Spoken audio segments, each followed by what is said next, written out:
The first section is weighing. For this video, it has 8 heads. 1, 2, 3, 4, 5, 6, 7, 8. 8 heads for weighing.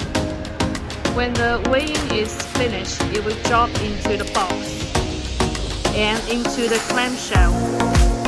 At the same time, the clamshell will be automatically dropped. Drop the clamshell and convey the clamshell to the specific position. This section will be off and drop into the box, and then it will go through the conveyor. The first section is close the clamshell, and then it will close the clamshell again. It depends on the packaging type of the shell, and then finish.